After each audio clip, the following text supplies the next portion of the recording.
It's hot past, so we've got a very busy agenda. My name's Dr. Neal, consultant psychiatrist, and we're here to talk about what's euphemistically called 21st century treatment, which is an interesting title. And we've got three very distinguished speakers. I'm not going to introduce them all individually. I'm going to let them introduce themselves. I think that's the simplest way. Each person is going to present for about 20 minutes. Around that time, and then we'll have a good half hour's discussion afterwards, so it gives us plenty of time for some really good questions. Okay, so first of all, could I introduce Leigh, Neal, who's going to talk about TMS. Thanks very much. I'm from the Smart TMS clinic, which is based in South Kensington in London. I'm a consultant psychiatrist and medical director of the clinic.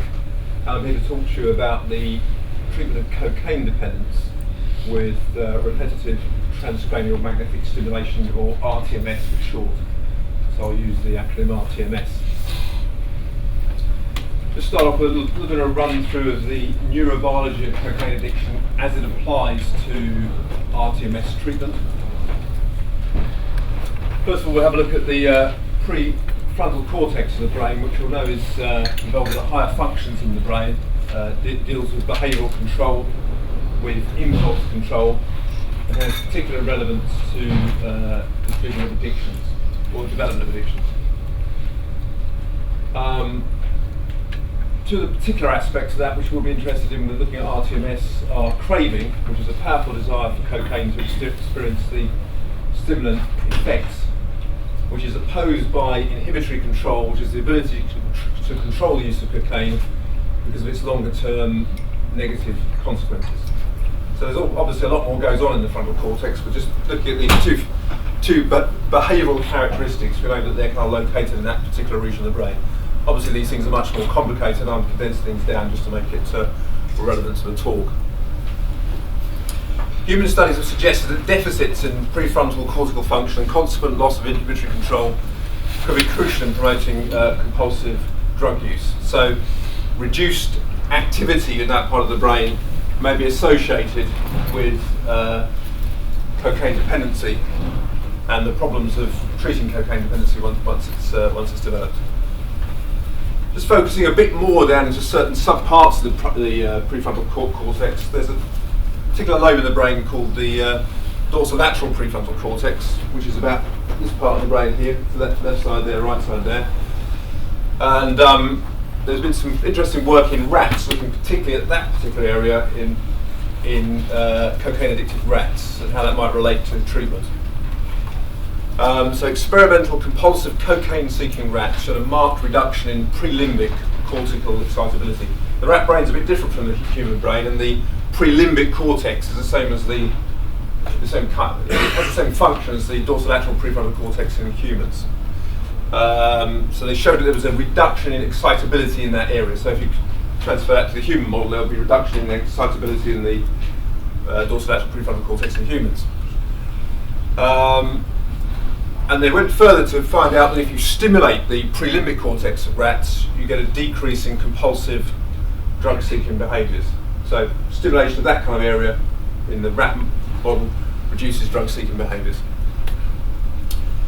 We also know that in cocaine addiction there's a reduction in dopamine release and a reduction in the number of dopamine receptors. And we also know that the way cocaine works is to stimulate dopamine, so it's not surprising that when it's reduced there's a kind of down regulation in the amount of dopamine and the number of receptors. It'll become clear to you why I'm mentioning these particular aspects in a minute. So let's we'll move sideways slightly and talk about repetitive transcranial magnetic stimulation, exactly what that is.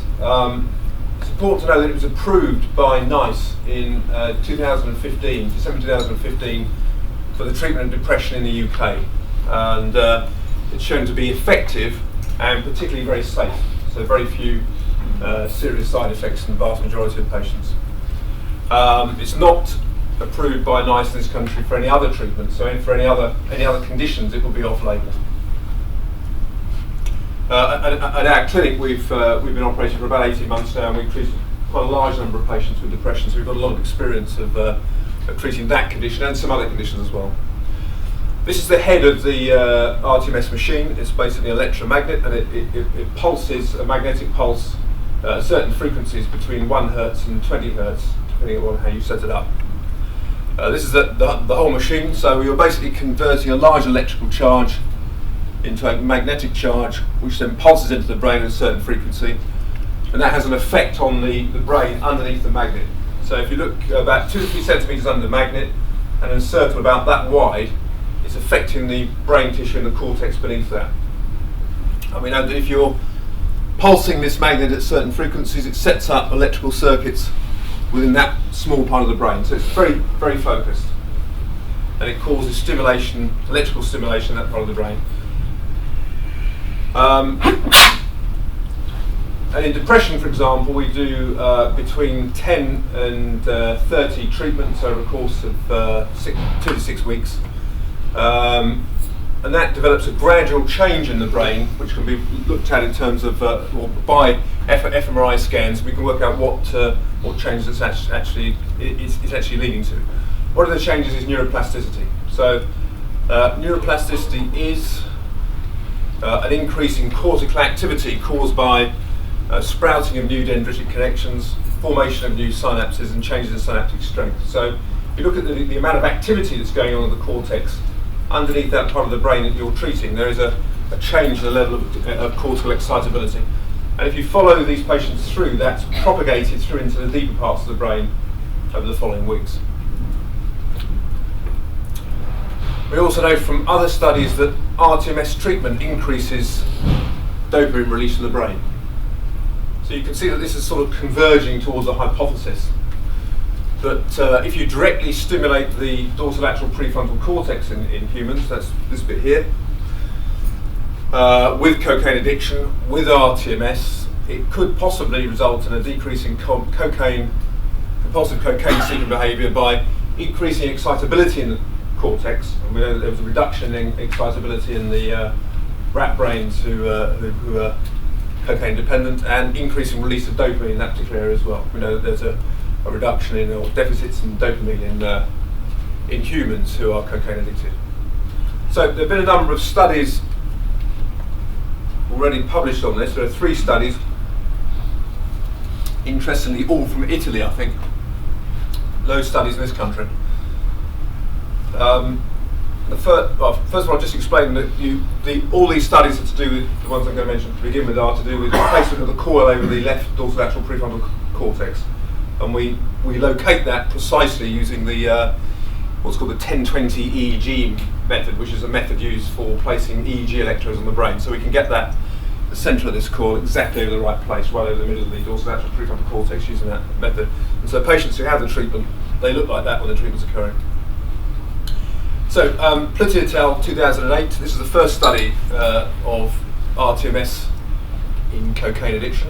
This is a case, quite a large case series, 36, 10 sessions, so 10 days of treatment, and they use high frequency, which is 15 Hertz, so the magnet's pulsing at 15 times a second. There are various parameters that are used in RTMS. I won't get too technical about this, but you can increase the power output, and we measure the level of the power output by doing a special manoeuvre called the resting motor threshold, where we work out what the particular threshold is for that person's brain. So you can precisely tune the amount of power according to each person's brain using the resting motor threshold. So this is the kind of terminology that people who know about RTMS use. So it's 15 Hertz at 100% of the resting motor threshold, and it's focused over the left dorsolateral prefrontal cortex. And this study showed a decrease in spontaneous craving in cocaine addicts. That was the first study. This is a bit of a better study which followed on from that one. This is a randomised controlled study of an RCT with 16 in the RTMS treatment group and 13 controls, and these were all cocaine addicted patients. And they were given eight sessions, high frequency RTMS, 15 Hertz again 100% RMT, 100% the RMT, and this was for 3 weeks, so that it left dorsolateral prefrontal cortex. So just 8 sessions spread out over 3 weeks. And they found a positive outcome. When measuring for urine cocaine, which is a pretty objective measure, 69% were free of cocaine in the RTMS group and 19% free of cocaine in the control group after the 3 weeks. In particular, there was a significant reduction in craving in the RTMS group versus the control group. This is just a representation of that craving graph. Interestingly enough, these scores are not that high actually. I was interested because the craving scale is 0 to 10, but the highest one here was sort of the mean craving scale was only 3.8 in this group. I think it was quite interesting. But if you follow these two, this is the control group and this is the active group. You can see that there was a significant mean reduction of 3.8 to 1 in the active group, and a smaller change of 3.5 to 2.5 in the control group, with a statistically significant difference between the two. So it does seem to have had quite a significant effect on craving, reducing the average score to 1 over the course of a month, 29 days. There's just one more study actually on a great number of studies in this particular condition. This was another randomised control study with 10 in the active group and 8 in the control group. So, what did the control group receive? No treatment. No treatment. Yeah. So another false. Oh, sorry. Yeah, sorry. They had. Sorry, I'm wrong. It was sham RTMS. When I say no treatment, no active treatment. They're sham. Yeah. I'll just explain how these control studies are done. When you have the RTMS, the magnets below the head, and you can feel an electrical stimulation on the brain when it's going. So they've got some very clever control heads now, where they actually fire a small electrical current just in the surface of the brain, but not the actual magnetic pulse. So to all intents and purposes, the control group is exactly the same as the active group. So there are no other sort of confounding variables. That's a good point. This group actually used the H core, which is a bit different from the figure 8 core, which we use and which was shown in the previous, which was used in the previous study. This is a bit of a sort of complicated setup with the core going round the head, and it targets deeper areas of the brain. And in fact, they were targeting the left and right prefrontal cortex. 12 sessions there over 4 weeks, and they found a significant, statistically significant, quite a small significant reduction, I think, in cocaine use over 3 and 6 months. That was using hair analysis. So only 3 studies, only 2 RCTs, 2 small RCTs, and 1 case series. So not a huge amount of research to back this up, but something which shows it might be interesting, and something which plugs quite well into what's known about the neurobiology of cocaine dependence. Now we've never really intended to treat people with cocaine addiction, because we've mainly been treating patients with depression and depersonalization and some other conditions. But we were approached by somebody who was very keen to have this treatment. So we researched it carefully, and we decided to run it as a case study. Obviously it's with their permission, because they asked to have the treatment done. We were a little bit sceptical at first, but having researched it, we felt that it was reasonable in someone who'd tried everything else and hadn't been successful. So this is the smart TMS clinic where we do the treatment. Patients laid on the couch. This is the MagVenture machine and the magnet that treats them. So that's where they get treated. So this case study, this is a 36-year-old man, 15 years of addiction to cocaine. He did have one abstinent period 5 years ago for 2 years, but he'd been addicted to cocaine, as it appears to be, the majority of his life. At the time we saw him, he was using cocaine on a daily basis, and he was spending £100 a day on crack cocaine. He was also taking citalopram 20 milligrams daily. He was attending some form of group therapy in Manchester. And on a cocaine craving scale, he scored 8 out of 10, scale 0 to 10. Now, one of the problems with treating people with RTMS who are also addicted to alcohol is that if they suddenly stop using alcohol during the course of the treatment, it increases the risk of a convulsion markedly. And the one risk factor with RTMS is the risk of a convulsion. Now, in normal people with no family history of epilepsy, the risk is about 1 in 30,000 sessions, so it's not very great. But if people are taking alcohol, they stop taking it, obviously it lowers their epileptic threshold, and it does become a concern for us. So we're not keen on treating people with RTMS who are heavily addicted to alcohol. But anyway, he was able to self-detoxify from alcohol in 2 weeks prior to the treatment, so that encouraged us to go ahead. And we treated him with RTMS at 10 Hertz at 100% the resting motor threshold. In fact, that was 55% of the power output of the machine. And we targeted the left dorsolateral prefrontal cortex, which is here, which in EEG terminology is F3. And we gave him 10 sessions over 2 weeks. Leigh, Yeah. 3 minutes more. Oh, almost finished. Yeah, almost finished. And he was monitored with self-report cocaine use over the past 24 hours, urine testing for cocaine, and a self-report craving scale on a 0 to 10 basis. Now, this is the case study treatment results. These are the days at the top.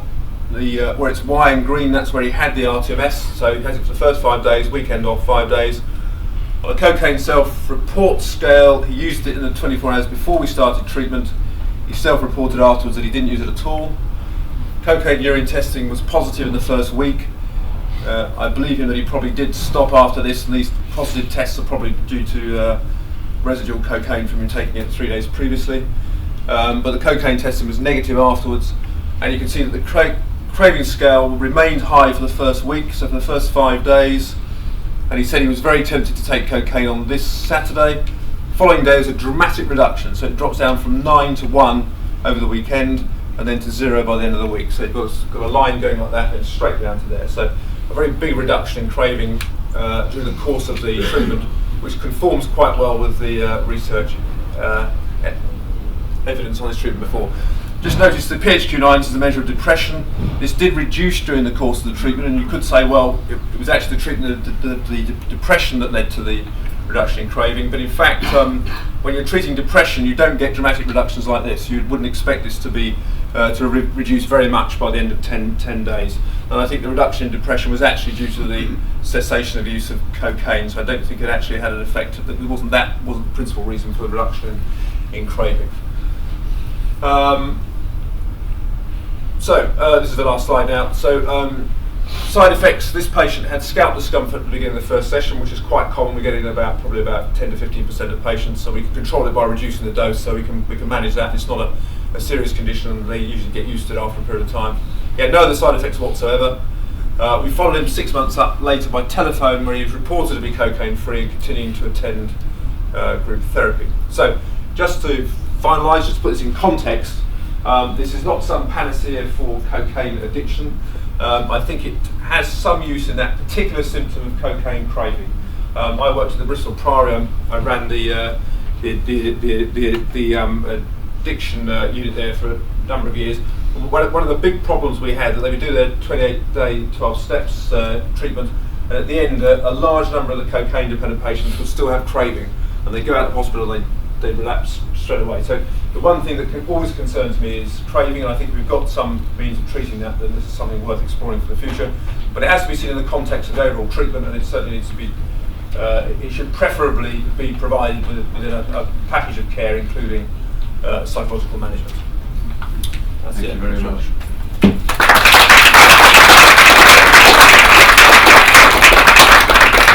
I thought what we'd do is save questions till afterwards, and then we'll have a nice long period of discussion. Are you happy with that? Absolutely. Yeah. Thank you. So, Glynis, can I ask you to? Thank you very much.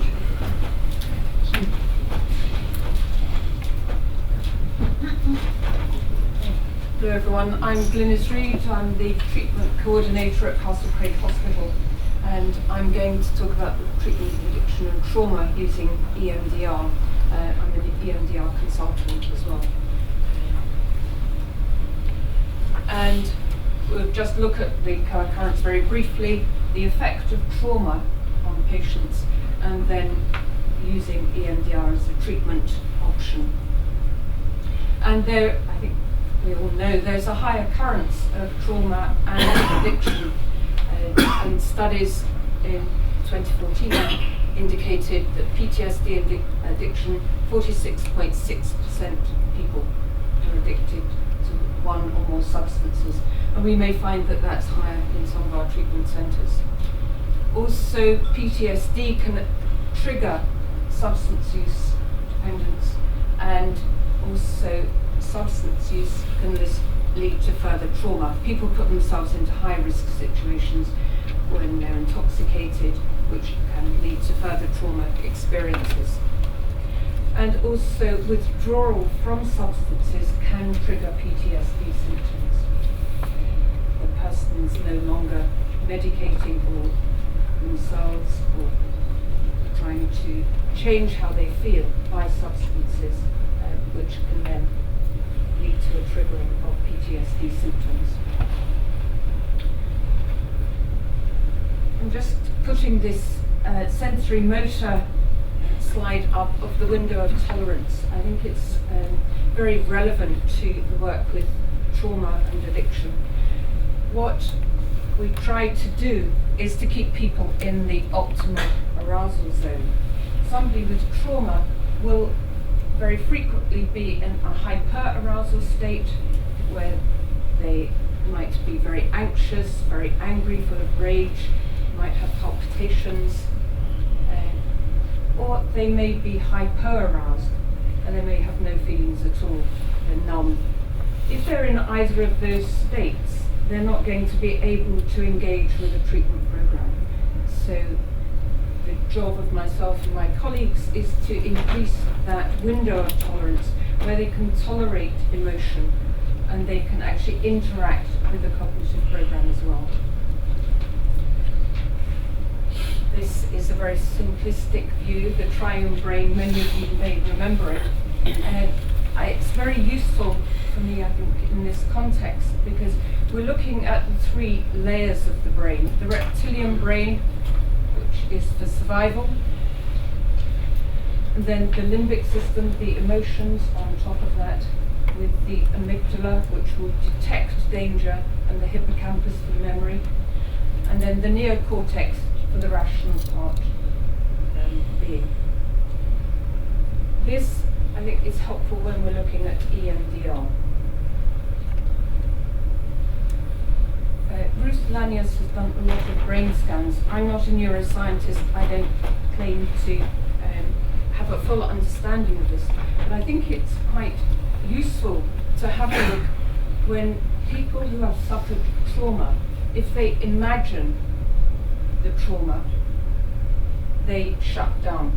There's very little response. The brain is not responding at all. That's versus the control trials. These are scans of people with simple PTSD with an uneventful childhood. So there is some excitement going on in the brain.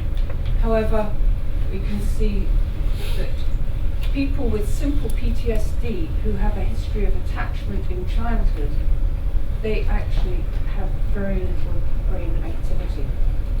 Now this obviously has an impact if we're trying to treat people for addiction and for trauma. When somebody has a traumatic event or a series of traumatic events, their memory may be jumbled. They may not have a clear understanding of what went on. And this, we can see there are two types of memory. Explicit memory, where the memory is laid down, people know what's happened, they can relate what they've had for lunch, what they've had for supper. They've got previous knowledge that will interact with their current knowledge. And the hippocampus is involved with this. And EMDR targets explicit memory. There's also implicit memory, where it's unconscious, it's procedural, it's gut memory, and this is not usually involving the hippocampus, and it's not usually verbally accessible. And then we have the sensory and somatosensory memories, and these form when the coping mechanisms are overwhelmed, or if the person is very young. Obviously, the challenge of treatment is to assist the person to integrate their experiences without it becoming overwhelming. If it is overwhelming, the person will shut down, as seen by the some of the slides there, and processing won't occur. if somebody is dissociated, so they're either hyper-aroused or hypo-aroused, they will be disconnected. Everything emotionally that they experience will be intolerable, can't cope. No integration is possible if somebody is dissociated. They'll be too painful. Their tolerance for pain will be very limited. There'll be a lot of emotional intensity, probably quite familiar with some of the borderline patients. And the pain will be held in the body. So we have to increase the patient's resources and decrease their pain and stay within that window of tolerance. Now, how does EMDR do that? EMDR works as an adaptive information processing model. And Francine Shapiro, who developed the model in the late 1980s, just by accident almost, says that it's possible to adapt the neural network and get links to other neural networks so that people can actually manage to adapt their information so it can make sense of it. And she has a model. She says these are memory channels, information channels held here, and one will affect the other. If you can manage to clear one channel with processing, it will actually affect others. So we adapt how the information is processed. And this will go through the 3 layers of the brain, in the triune brain. We're targeting the freeze, flight, fight mechanisms, the survival mechanisms. We're looking at the emotions in the limbic system, and also we're looking at the link between the rational thinking. So memory is important in being able to go through those. Trauma is stored dysfunctionally. It might be frozen in time, and the person has to try and move, or the therapist, has to try and get that adapted into all of the network so they can make sense of the trauma, that it's no longer causing them pain and causing them to dissociate, causing them to behave in a dysfunctional manner. The EMDR protocol has 8 phases, and it integrates through the 3 layers of the brain. And we start with history taking, treatment planning, assessment. We have to prepare the person in order to go through the EMDR process. And not everybody is suitable for EMDR. The people who have very early childhood trauma may not be suitable to do this because it does rely on explicit memory. If there is no memory, you can't target the memory. With the 4th phase, the desensitization, this is the one that most people know about, it is the bilateral stimulation. So it's right brain, left brain, and you can use hand movements, you can use buzzers or tappers to get that. You might even tap on the hands, on the knees, and in some cases on the feet. You can get people to put their legs up and tap on the feet. And that's a much slower way of doing the bilateral stimulation, actually doing the eye movements, which is a much speedier way of doing it. We don't know quite why bilateral stimulation works. It can mimic REM sleep, so the person is processing as in REM sleep. There's no evidence to show that at the moment.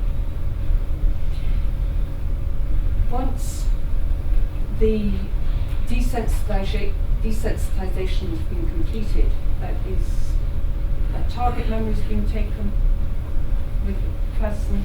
They've looked at positive cognition and negative cognition. We've reprocessed that their subjective units of distress have come down to from 10 to 0 or a high level to 0. We can then install the positive cognition. And that also is done with bilateral stimulation. Once that's done, there's a body scan. Is there any discomfort in the body? We have to always go back to the body, get the person grounded in the body. If there's any distress in the body, we'll then go back and reprocess the target until that goes back. Or where is it in your body? Go with that. Go with that. Once the body scan is clear, we then close down the session, and then at the next session we'll just reevaluate the previous session. And at the end of every session, safety is paramount for anyone with trauma. That has to be the first area you look at. We go back to the next session. How was that? Did you experience any further reprocessing? Because at the end of the session you'll say you may experience further reprocessing. It doesn't end with this session, it will continue. And then we'll get feedback. It may be that one event has to be reprocessed in several sessions. It may be that one processing will manage to clear the channel and that person will feel better. It is quite amazing that when we come to the body scan or the end of the desensitization, someone say, "Oh, I feel at peace," or there'll be a smile on the face, and it's very visible. There are addiction-specific protocols as well as trauma. We've got Popke, who is for alcohol, and he uses the urge to it's the urge. What is the urge to? The urge. Go with me. There are very few control trials, well, there are no control trials, there are very few outcome studies on the addiction protocols. And that is the key one. Robert Miller, the feeling state protocol, he will say that the feeling, the good feeling, will be associated with an addiction behavior. And that is the target. And so you will then follow that urge. And has is Cravex, and that's craving extinguished. And again, you will look at the craving and process the craving.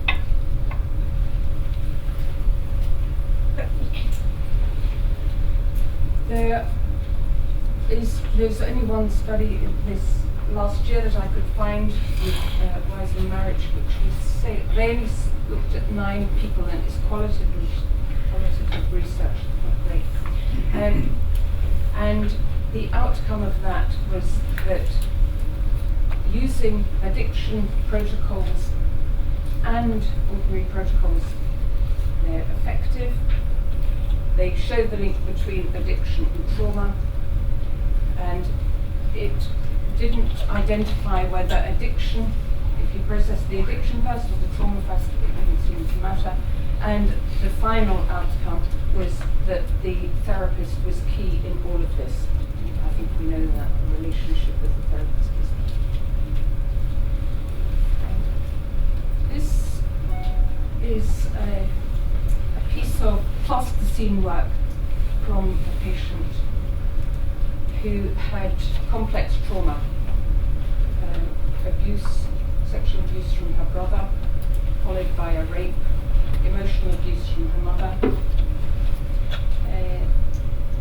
and she had 24 sessions of EMDR.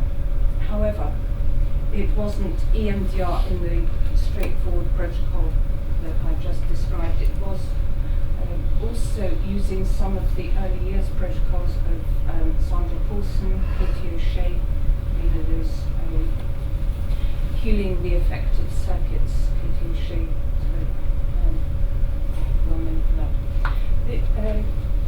This person had had some CBT in her home area, wasn't particularly effective. Her husband had had a serious illness, and she had suggested that he should seek further treatment, which he did, which was painful before he died. And she blamed herself for this as well. So there was a whole range of trauma issues, and she was alcoholic.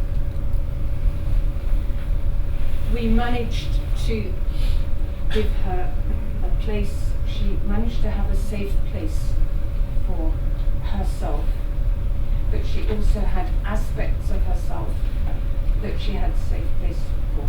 So her hyper self would swim in the sea. So if she started to get very hyper, she'd go and swim in the sea, and then we could do a bit of work. If she was feeling low or miserable, she would go and rest in a field. And when she was rested, she would come back and work. Glynis, 3 minutes. Okay. She managed to put her pain away, so she had a container for her pain. And she put her pain in the pennies. Her pain pennies.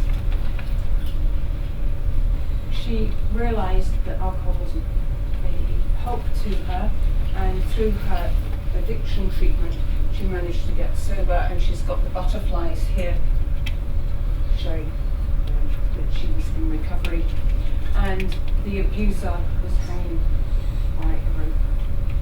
This person, who was very severely traumatized, has been sober for 4 years. She is still getting some treatment for her trauma in a very limited way. So EMDR, in its basic sense, was used with her and very effective. There's one other person I just want to mention. He was a drug user many years, and he kept relapsing because he had killed somebody in a car accident. We did the stabilization, resource building. He had one session of EMDR, and he said, I've been punishing myself for 20 years over this. I don't need to punish myself anymore. And his whole affect changed. So we have a range of people that we can treat with EMDR. It's not suitable for everyone, but it can be of great benefit. And because it can go through 3 layers of the brain, it can help people to just deal with the non-verbal stuff that's going on in their gut, and has proved to be very effective. And there's a randomized, a meta-analysis of 26 randomized control trials done by Chen et al. In 2014 that show the efficacy of EMDR. Thank you for your attention.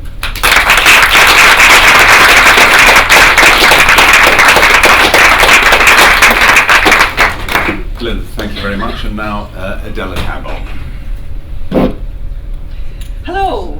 Hi. Hello. Stretch out. Just a little stretch. I'm a psychiatrist, so I like getting people on their feet, but it's a little bit difficult here, so let's just have a bit of a stretch. A couple of deep breaths. Thanks for coming. Great. Thank you so much. It's really interesting. I feel a little bit like a charlatan because we're talking about 21st century integrative therapies here. And actually, Jacob Moreno developed Psychodrama, which I'm going to be talking about today, in the early part of the 20th century. He was a contemporary of Freud, in actual fact, and he was in Vienna around about the time that Freud was teaching. And so he developed the very, very first example of group therapy. We think of group therapy as being something that is used every day in addiction treatment now. And he was the first person. Actually, he developed it from meeting a group of Viennese prostitutes who were being bullied by the government, and put a group of prostitutes together and started to do his work. So he was quite a character. He was quite a guy. The philosophy, the basic fundamental philosophies of psychodrama are that we are creative and spontaneous, that we have that in us, that we are able to access with support, spontaneity, creativity, and healing. Therefore, we are responsible. That we are very familiar again of that with that concept in addiction and in 12-step treatment. That we've got some ownership to take of our circumstances. We are responsible. We are the authors of our own experience in the here and now, and that we're relational. That we are. It's about connection. It matters to me that I'm connected with you. I'm not, no man is an island. We're human beings. We are relational, tribal, connected. Role theory, the actual tangible form that the self takes. We talk anecdotally, and we see it in all sorts of different modalities, where just in our everyday life, we talk about there is a part of me that feels, there is a part of me that feels. We all have different roles. We have roles as mothers, as fathers, as managers, as authority, as, we have all sorts of different roles. I have a role as somebody who's absolutely terrified. I have a role as somebody who actually works with this stuff and feels incredibly passionate about it and is confident. But those two things can often be in conflict. There are roles within us, there are circumstances within us, there are feelings within us that are often in conflict. And that, I think, is where we become, things become problematic. If I have an adequate role, if I'm managing things, I might be, I am an adequate mother. I am an adequate mother. I'm a good enough mother. I'm confident with that. Underdeveloped, if things aren't particularly strong with us. One of mine, I cannot cook to save my life. If we were on a desert island, we would be starving to death right now, if it was up to me to be cooking. So that's not something that's strong for me. Or overdeveloped. And we see that, if we pull out examples from our patients, there are times when people are compulsive helpers, there's times when people are carers, when things become unhelpful for them. Something that is a natural, normal, warm, human essence becomes something that becomes extremely problematic. So we see that in our patients, we see that in ourselves, don't we? There are things, there are roles that we have, there are essences of us that are sometimes over and sometimes underdeveloped. So the theory is that we, our training, our theory as far as psychodrama is concerned, is that we want to be able to support our patients to develop underdeveloped roles, to strengthen underdeveloped roles, and to potentially play down overdeveloped roles. And if we think, there's been talk about trauma, which it's part of our bread and butter in addiction treatment, isn't it? I don't know anyone who doesn't have some level of sensitivity which leads to a high level of impact. So we're talking in terms of trauma. So if I have had a traumatic experience, and what I've done is gone into myself, shut down, become lost, become dissociated, then the chances are that my ability in my growing up, the chances are my ability in my later years to hold my own as an adult is going to be compromised. So we want to be able to support people in those kinds of circumstances. Blocks to health, we're talking about past life events, so history, childhood, developmental trauma, PTSD, specific circumstances. Environment, sometimes our environment can impact us. Illness can have a huge impact on us. So we want to be able to support people. One of the things that Moreno was very keen on was thinking in terms of being able to help people to develop the opportunity to respond differently to old problems, to give them a new response to an old situation, or an adequate response to a new situation. So we get an opportunity to try things out. Techniques, role training, role reversal, mirror concretization, and the as if. I'll just go through those. Role reversal. role reversal is hugely important, particularly if I am stuck in quite a sort of set mindset in my addiction, that I am this, I think this, I feel this, here are my belief systems, and you are whatever you are. You know, put some swear words in there, put some unkindness in there, put some victimhood in there. You know, there's a set belief that you know that you are this and I am this. I often work with people who will come to circumstance, you know, come to a group or will come to me and talk in terms of an immediate problem. So I'm having difficulty with my boss, I'm having difficulty in work. Okay, let's see what that looks like, and then we will set it out to see what it looks like, to actually have the person take the place, to sit in the chair that they were sitting in, to set up the room as it was happening, you know, as the problem was happening, and then we will get them to sit in the role of their boss. Sometimes the phenomenal difference between, I mean, you can imagine it, the difference between me saying to a patient of mine, try and put yourself in their perspective. What do you think's going on for them? We're set. We are very defended in our ideas. You are wrong. I am right. So have a think about it. What might they be thinking? There's a kind of set, concretized, specific set of ideas that we have. The difference between putting someone in a chair and saying, okay, so how does this person sit? How does your boss sit? What was the look on their face? What was going on? What do you think was going, just show me how they're sitting. And as soon as somebody sits in someone else's chair, there is an absolute determination. They cannot help but start to try and think from that other person's point of view. I've had extraordinary work, done extraordinary work, had seen extraordinary things happen with patients where they've been completely and utterly convinced of their perspective, and then stood in the role reversed with someone that they're having conflict and difficulty with, and I've interviewed that person in role and said, so, boss, what do you think of Adela? I tell you what, she's really tricky. Back in my role, I haven't heard that. All I've heard is attack. Back in the role of boss. I'm really struggling, the people above me are giving me a hard time.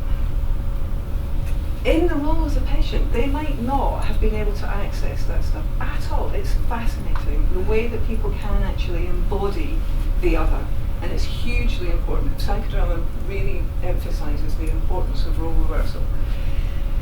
Mirroring.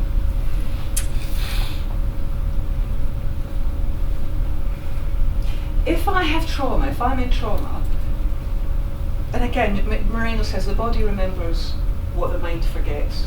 And we know that, we know more and more that how true that is actually. That sometimes we can be distanced from our experience and then we put ourselves physically into the space and it comes back. We're working with that kind of work all the time. We're hearing some exceptional things at this conference around trauma and body work. If someone has been very traumatized, if somebody's been very, very, had a very, very difficult time, and I want to work with them around something that is tender, that's poignant, that's difficult, that may well re-traumatize them if they were to re-feel that stuff, you would never put someone back in that situation. It's important for them to be able to work from distance. If I'm anxious, if I'm in trauma, my prefrontal cortex is flooded with cortisol. I cannot think straight. I can't process what's going on. I can't move forward. It's extremely difficult. It ends up in a loop of distress. So the opportunity for us to be able to work from some distance and to install in our patient the opportunity and the chance to be able to see something, to talk about something, and to feel the distance from it, and to be able to have some objectivity is second to none. It's really helpful. Concretization. So, the simple thing that we're talking in terms of there is a part of me that thinks, there is a part of me that thinks.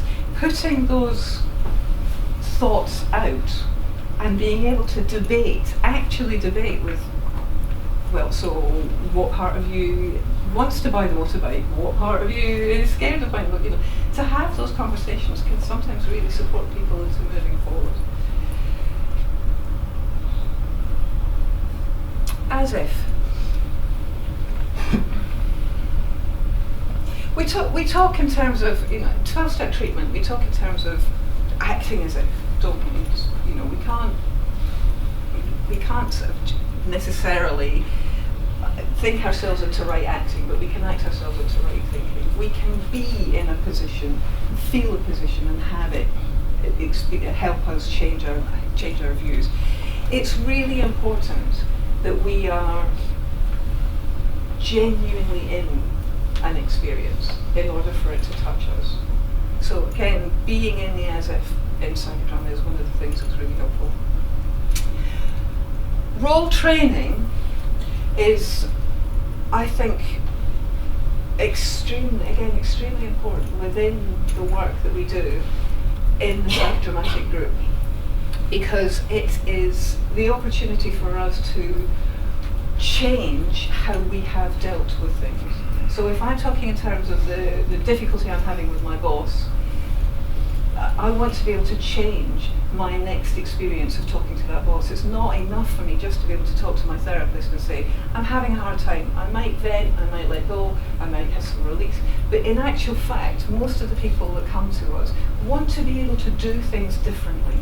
It's not enough just to be able to express it. Witnessing is hugely important. But I really need to be able to train myself to have a different experience when I meet my boss the next time. I don't want to react from the same places. I want to be able to meet you differently. Really important.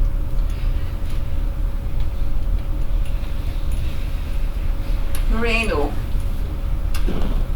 met Dr. Freud, and in his meeting, his whole philosophy was about shifting things. So Dr. Freud, I start where you leave off. You meet people in the artificial setting of your office. I meet them on the street and in their homes, in their natural surroundings. You analyse their dreams. I give them the courage to dream again. I think that's quite cool. I think that's, there's something very, he was quite a character, Jacob Moreno, but that's a sense of, I want to be able to instill joy. I want to be able to support people in dreaming. I want to be able to move people from their pathology, from their despair. It's not enough for us just to hear and just to be in the I and thou. It has to be something about, come on! I really think he was quite a very humble man. So classical psychodrama, we talked a little bit about. We use psychodramatic techniques in all sorts of different areas. Gestalt work, trauma therapy is beautiful, uses a lot of the psychodramatic techniques. Everything that we're talking in terms of existential therapy in the 21st century, if we're talking in terms of what's very, what we're very keen on and what we're moving a lot to do work is for people to be actually in an experiential situation, to be doing their therapy and be part of it. Classical psychodrama has a very specific protocol. It's 2.5 hours long. It is. It takes 4 parts of it. The warm up, where we have our group bring a sense of what's going on for them. We do warm up exercises in order to support them into identifying a piece of work that might be important for them. The protagonist selection. Psychodrama is nothing if it's not at heart a group process, and it is about group working. So our protagonist selection will be decided by the group in various ways. So people, 2 or 3 people out of 10, say, might want to do some work, and the group decides who's going to be the protagonist of that day. The group decides whose work is closest to my work. If I wasn't to work today, whose work would be closest to my work? And there are various ways that we would identify that and determine that. There's 3 or 4 scenes, starting with, I'm struggling with my boss, I've had a huge argument with my boss. So what's the here and now? What is the problem that you're bringing in the here and now? and we would show that scene. We would have the person inhabit that scene and show us exactly what happened. The next scene that we would take them to is a recent example of where they had had a similar experience. So, in a situation where, and as the director, as the therapist, we're trying to figure out all the time, the same time, where the emotional smoke is, where the sort of the roots are. So, in a situation where, and the ... So, someone shouts at me and I'm surrounded by other people. In a situation where how I feel, what I think, how I behave, and what the consequences are. So I threw a punch at my boss, I felt really upset, the consequence was he suspended me. Where did you have an experience of that was similar? Adela, 3 minutes. Thank you. At school, there's a circumstance that in a situation, in a classroom, practical, this is what happened.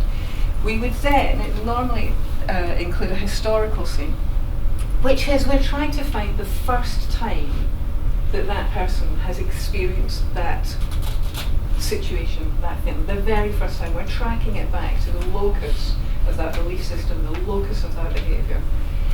And then, really importantly, with role training, we are metaphorically and physically walking them back through to the present. Role training will often include us installing a positive attachment figure. It will mean that we bring a grandmother in, or we bring someone who can help you here, who would speak up for you here, who can tell you what might be helpful. And we walk people into their present, so they have an experience of doing something differently. They have an experience of feeling and inhabiting that differently. Encounter and role reversal, again, is just the fundamental of psychodrama is absolutely about being with the other, experiencing the other, learning from. So we talked a bit about concretization, role reversal, mirror, surplus reality. We can work with dreams, we can work with potential, we can work with what people want to do, where their visions are, and the other. So our key ideas are spontaneity, creativity, responsibility and ability, the inner world outside, externalizing internal experience, creating some distance. We talk in the mindfulness about the watcher, having some distance, seeing from another point of view, another's point of view, bringing new insight, and walking from the past with new insight, with new strengths into the present. That's it. Thank you very much.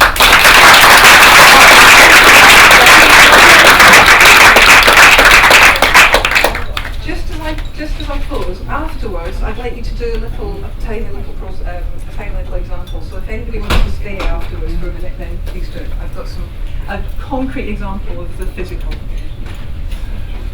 Okay, well, we've had 3 very interesting and slightly different presentations of interesting therapeutic approaches in addiction. So what I want to do is ask if anyone's got some questions. Anyone's got anything they'd like to lead off on? Don't all rush. Gentleman over there. Right, so it's related to the psychodramas. Is it better with 2 therapists? Because when I've done it on my own, it's so draining. My natural instinct is not to do it as often, but is it better working with 2 therapists? And that's just a straightforward question. I think it depends what you're doing. I mean, there are psychodramatic techniques that I think you can use that are that aren't quite as draining. I think I'd say get support, that kind of work. Yes, it is draining. I mean, the training for psycho it's a very robust training. It's a psychotherapy. It's a 4 or 5 year psychotherapy training, and I need every single minute of that if I'm going to be working consistently and a lot with patients. So I'd say, join a peer support group if you're using it. Speak, speak to other people that do it, and decompress your own work. I definitely get lots of support. It is, you're dealing with people's psyche, for sure, it is draining. I think it's lovely to work with another therapist if you have the luxury to do that, absolutely, because they can hold auxiliary roles. And you're working, I work with Anne and Apia all, very often, we support each other in that. I can take an auxiliary role, Anna can take an auxiliary role. So yes, I think the short answer is yes. Gentleman over here. Yeah, I have a question about EMDR. You were saying that not all people are suitable for it. You were saying particularly people who had early childhood trauma. Could you just clarify that and what you mean by early childhood? How early? Well, Sandra Paulson would say people in the womb, they may have memories, somatic memories. The EMDR works on explicit memory, so you're targeting a memory that will have been stored dysfunctionally, and you're trying to reprocess that so the person can make sense of it. If there is no explicit memory, it's very difficult to target. Now,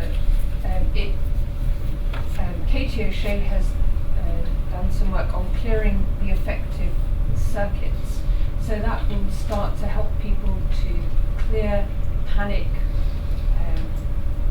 seeking various other things that she has identified. However, it takes a long time to get the person into a safe state that they can begin to reprocess very early childhood trauma that they have no explicit memory of. It's that felt sense that something happened, I'm not quite sure what it was. And we certainly don't want to be in the position of providing false memory. We have to be very careful about that. And also keeping the person safe, because if a memory does reappear, it could be totally overwhelming for that person, and then fragmented self is quite difficult to re-embody. So, from very early to pre-verbal. Okay.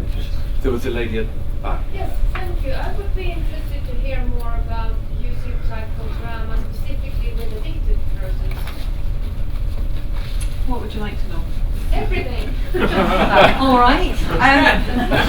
What we do know about psychodrama with addiction is that it works. It works really, really well, because I think, and there are lots of complex reasons for that, very probably. Some of which might be attached to the EMDR, the movement. Actually, people are on their feet. Therefore, there may well be a neurobiological aspect to it. But what I know is that it helps people get underneath their defences in a good way. Because if I'm sitting, and we know from our own experience, if people are reporting or narrating their addiction experience, they can do all sorts of talking in an absolute flat aspect without any association to it. You put them in that position, you start to get them to talk to their addict or to be from the position of their child, and they cannot but connect with that. And I think that's the secret with addicts.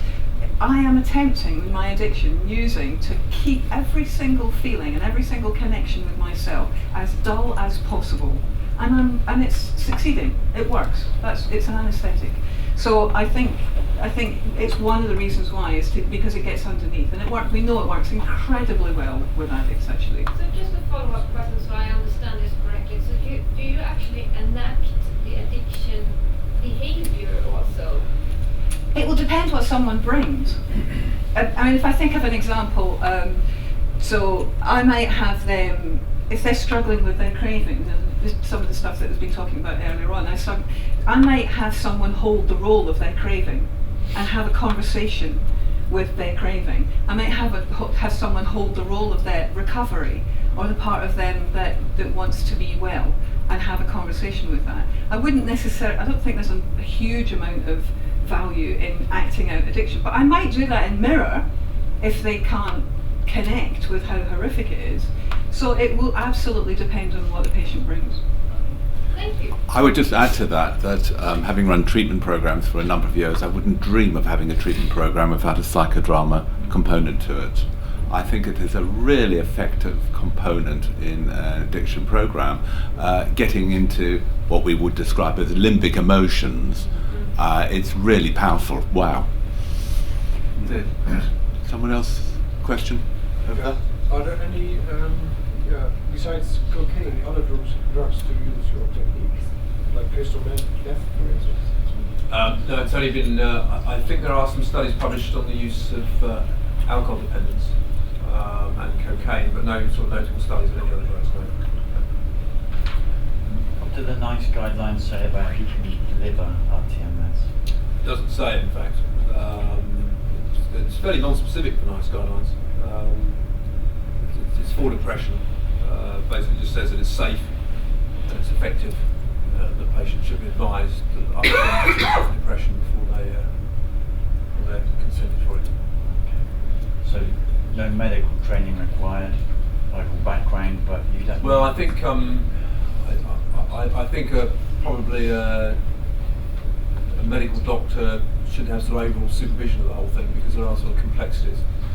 We've just been approached to treat someone who's on a certain type of medication that affects the epileptic threshold quite significantly, and you wouldn't know about that, how to manage that unless you've got medical training. So I think there probably will, but because it's a fairly new form of treatment, the Royal College of Psychiatrists are gearing up to consider guidelines shortly. But it's a bit of a Wild West situation at the moment. Gentleman over there. Just to further to your point about it being used in alcohol, what level of dependence is it used in with alcohol? What, for RTMS? I'm afraid I don't have a great deal of knowledge about it. I've never really looked into it properly because of the risks of convulsions. It's always been a bit of a medical legal concern for me. So I think there would have to be very substantial evidence from RCTs, a number of RCTs before I would even consider it. And it hasn't reached that stage yet. So there are no kind of parameters or guidelines. There are just a few studies.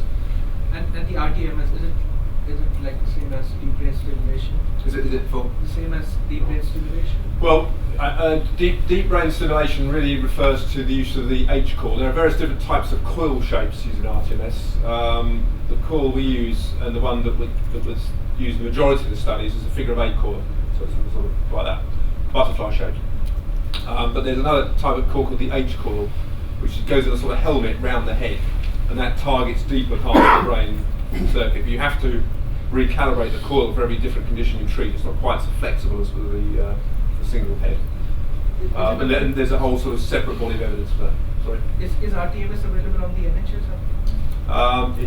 It's available in Northampton because they're sort of leaders in the field. We've got a strong business relationship with Northampton, and it's creeping into a couple of other areas now. For cocaine, is it for addictions? Mainly for, I think it's only going to be depression in the NHS. Yeah, because their biggest market is depression. It's NICE guidelines for that. They're going to have plenty of people that are going to want treatment for depression. So I think as cocaine will be off-label at the moment, it'll be last in the queue, I think.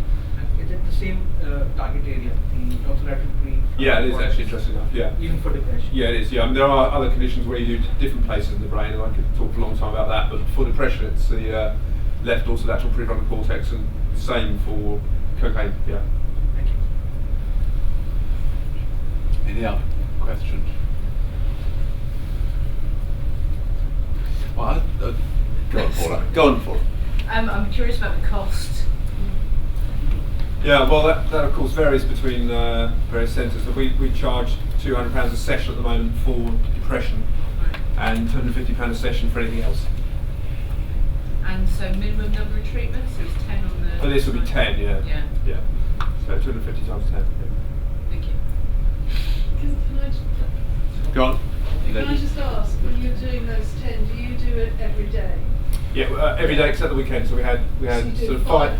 5 days weekend off, and then 5 days. And then 5. Yeah. It's probably not a good. You can actually do more than one session on a day. Which then you can do up to 3 sessions on a day. It's preferable to do it on a daily basis, but you can accelerate the treatment by doing more. It's the number of sessions rather than the duration of time. We don't like to leave big gaps, so 2 or 3 days is probably enough of a gap between a course. And each session lasts for how long, roughly? 40 minutes. Okay. Lady at the back there. Thank you again. I don't have a question this time. I have a comment. There's some really interesting research coming out of using this technique on alcoholism from Linköping, the university clinic in Linköping, done by Marcus Heilig. So I think we're going to have some more good data on it. And it's also coming into the new Swedish guidelines on depression. So it's going to be more widely used, specifically for depression, already in a couple of years in Sweden.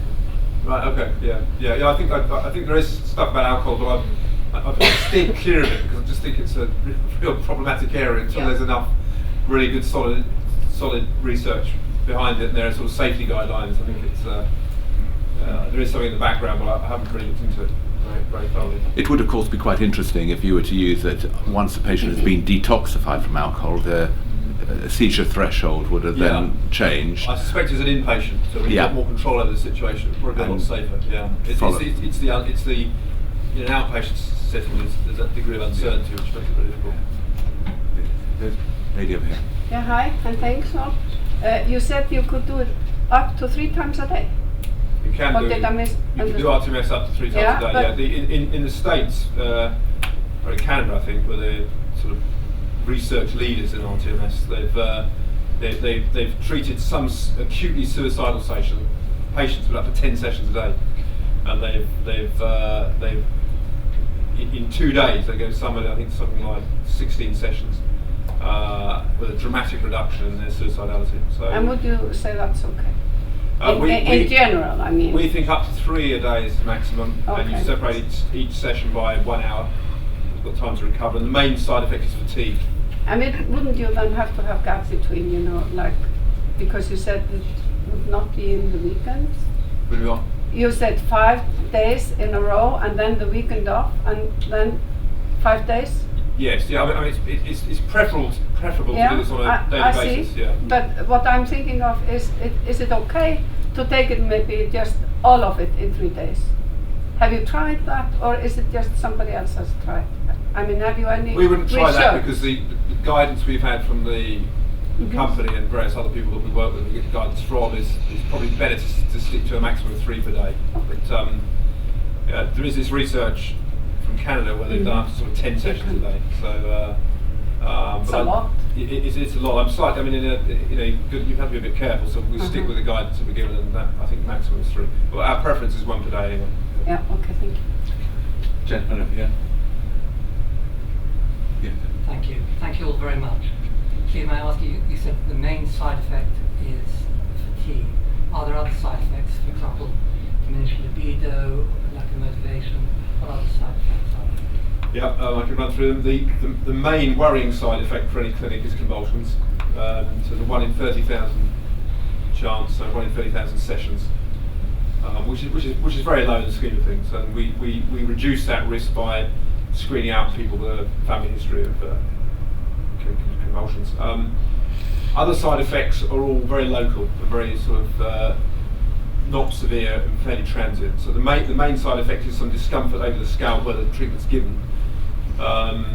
Probably about 25% of people get some discomfort, but that wears off very quickly and they very get used to it. It's mainly because it's a strange sensation. And I've tried the treatment, so I know what it's like and what I can explain to patients what it's like. It's a funny sensation. It's a sort of electrical, weird sensation. So it's more to do with the sort of disorientating effects of it.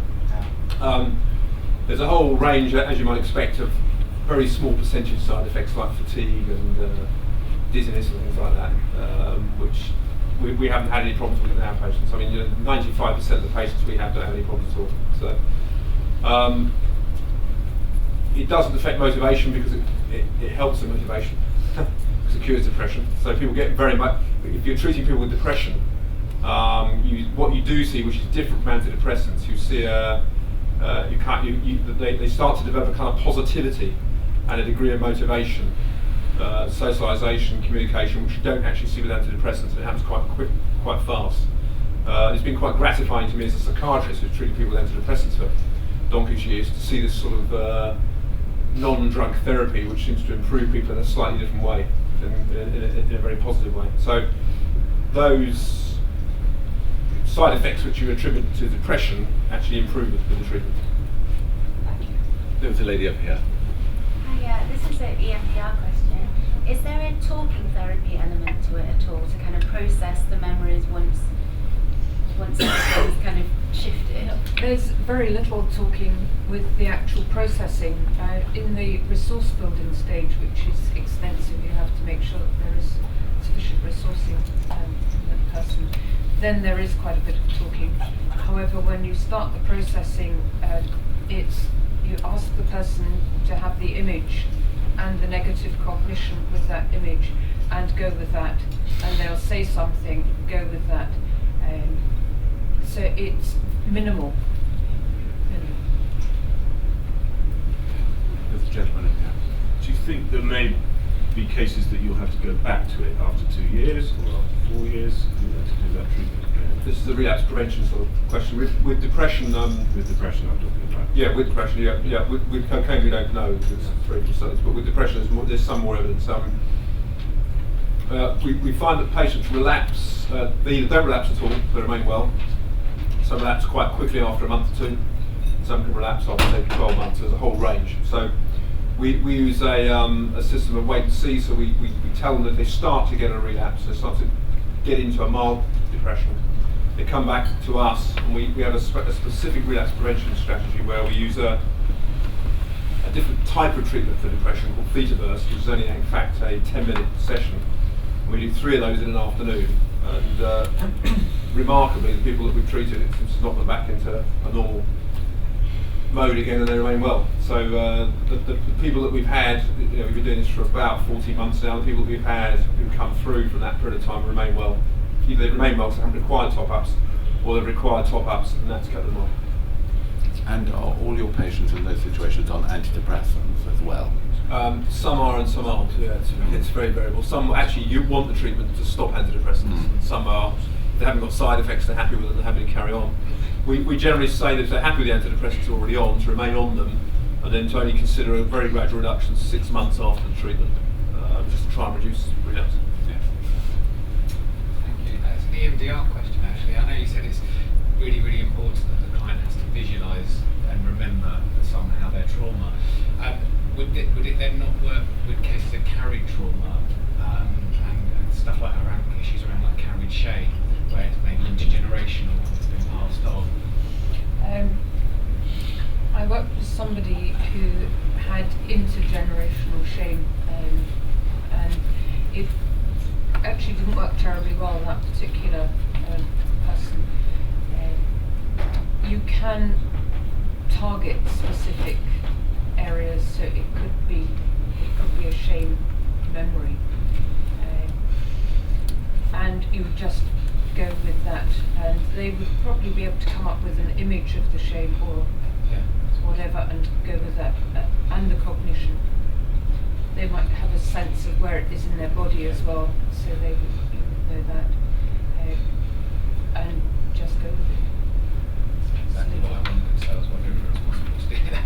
Great, thank you. Gentleman over there. Coming back to the article, currently in your setup, you're using it for depression, not for cocaine. Yeah,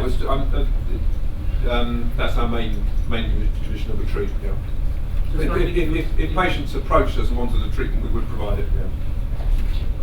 I mean, is it kind of licensed to be used in the UK for cocaine? No, it's licensed for depression. It's not licensed for anything else. But if you think about it, it's almost exactly the same protocol for depression as for cocaine. So it's not as though we're doing anything different. So in fact, in a sense, it's licensed, but for a different condition with the same protocol. So same number of sessions, 10. Well, in fact, it's less sessions for this than depression. Depression will be minimum of 10 sessions and up to 30 sessions. So average of about 20 sessions. So continuous, right? Yeah, day after day with the weekend off. With this, it's sort of less than that. So. Yeah. But if for depression they are like up to 30 sessions, that would be like 3 weeks or 6 weeks. 6 weeks. Yeah. with a 2-day gap Saturday. That's right. Yeah, that's right. Next. Yeah. Another question is that? Hi, this is a question around EMDR. I tried it once and I didn't really find that it had a great sort of really work for me. I'm interested to know though around what are the sort of predictors for successful usage of EMDR amongst patients. You know, when you have someone come to you, when you listen to their story, can you already sort of predict the likelihood of success? Are there any markers for that? I haven't noticed any particular markers. In the work that I do, we look at somebody, if they're suitable for EMDR, also, is this person able to engage in the treatment program or not? Because of the PTSD symptoms, we perhaps screen them for EMDR, and if the trauma is a cause of relapse, we then have a look at them. Somebody who is motivated may have a better outcome, but that's not a predictor that I've noticed. Actually, there might be other EMDR clinicians in the audience who have noticed predictors. I haven't particularly. Some people need longer than others, and if it's a simple trauma, it will process more quickly, generally speaking, than complex trauma.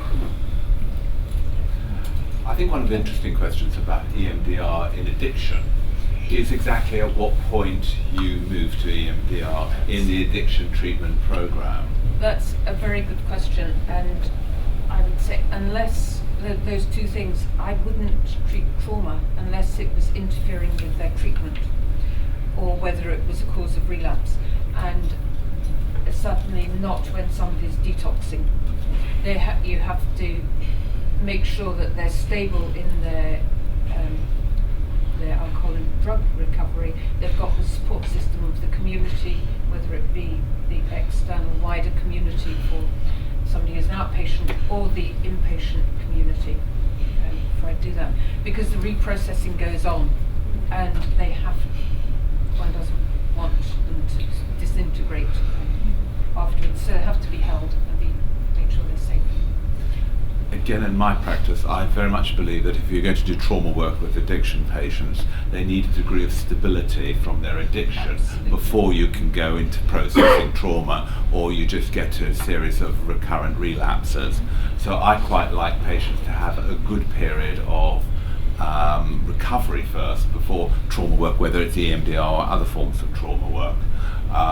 And then it can become really much more successful. I think when you talk about the markers, I think that a period of stability, and that can be slightly different for different people, certainly a number of weeks, and then going into doing trauma work at whatever level, that's when you get the best results.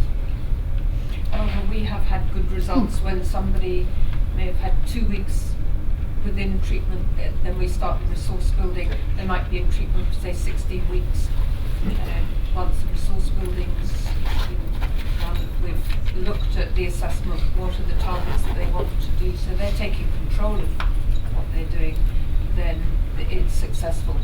Absolutely, we've had patients we put into trauma work much earlier than we would do with others, and very much dependent. Yeah. I think when you're in an inpatient setting, you've got the containment, which is so essential for them. Yeah. Any other questions? I'd like to ask Adela Campbell, please. Are there versions of psychodrama that are like psychodrama light that people can do in their own communities without professional qualified support? There are lots of psychodramatic techniques that I think are used. We have a drama therapist here who using psychodramatic techniques all the time, and I think there are various bits and pieces that you can do. Concretization, for example, is really useful to just externalize something that someone is struggling to have some distance from. It's what's very difficult, I think, without the level of kind of clinical training. I think what's difficult is to do psychic work, is to go back into someone's psyche. It's easy to use a scalpel and get in. It's much harder to sew up to get out. So I'd say, you know, this work is great. Sociodrama, sociometric work is done with groups all the time. We just don't know it. You know, sort of choice of who we sit with, who we prefer. You know, all of those kind of things. To do experiential work, I would say, yes, you can take little bits and pieces. I think it's wise to be cautious. Actually, I think it's wise to be cautious because you don't know what someone's going to be bringing to you. If you put them in a chair and take them to a childhood, you better know what you're doing, actually. And but there are bits and pieces. I do want to bring Anna in. What would you think? What would be useful for you to be able to pick out that's not dangerous, you know, a sort of technique? Yeah, I mean, I think like you say, use of concretisation. It's more about sort of taking some of the ideas about putting what's inside outside, and I think you can use some of those techniques. Asking, so for example, if you're trying to, I mean, the lady asked a question about addiction. If you're trying to kind of break that down into what are the different aspects of addiction, so it's not this big overwhelming thing, I think you could ask, you know, if you're working in a group, you could ask different people to hold those different roles and just kind of mark that. I think where it becomes complex is when you're really in the as if of the kind of moment of the situation, and particularly something that might trigger something quite traumatic or a past event, and then you can get into difficulties because you've got to be able to, as Adela said, find your way out using the action method, because once you're in it, you're in the as if of it. And people very, very quickly go there in psychodrama.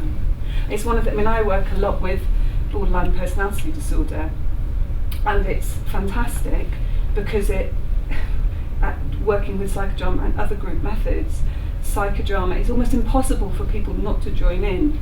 But if you don't have the training and experience to help that be safe enough, and when we do our training, we learn all the different techniques that help us to make that safe over a number of years, then you can get into difficulties because people can disintegrate quite quickly. Okay, I think, do you want to take one more, just one, can I just go over there for the sorry, EMDR again. We deal with children between the ages of 8 and 15 who are addicts. Now, would EMDR be suitable for them? I would not use EMDR on children. I do it with adults, personally.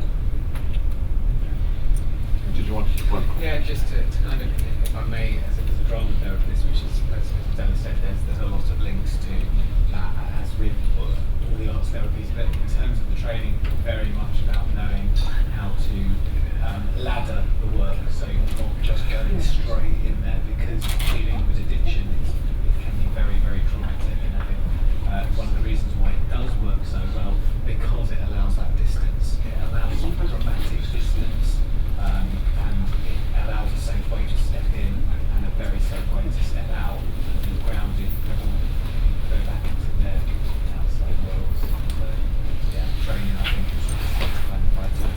Well, I think that's a perfect opportunity to bring this to a close. First of all, I'd like to thank our three guests for speaking today, and thank you all for coming.